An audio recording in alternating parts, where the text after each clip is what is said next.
Joe Biden est l'un des premiers dirigeants à avoir été accueilli par le Premier ministre japonais Fumio Kishida pour un sommet du G7 qui se tient dans un contexte particulier, celui de la guerre en Ukraine, un sujet qui devrait figurer à l'ordre du jour de ce rendez-vous, tout comme les conséquences du conflit sur l'économie mondiale.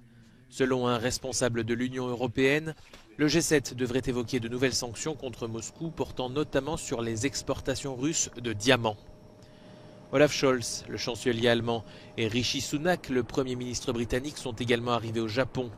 L'Allemagne et le Royaume-Uni, deux pays aux avant-postes de la défense ukrainienne, malgré les réticences de Berlin au début du conflit. Le Japon est le seul pays du G7 à ne pas avoir fourni d'aide militaire à Kiev. L'expansion de la Chine sera aussi évoquée lors du sommet qui démarre ce vendredi à Hiroshima, un lieu symbolique chargé d'histoire.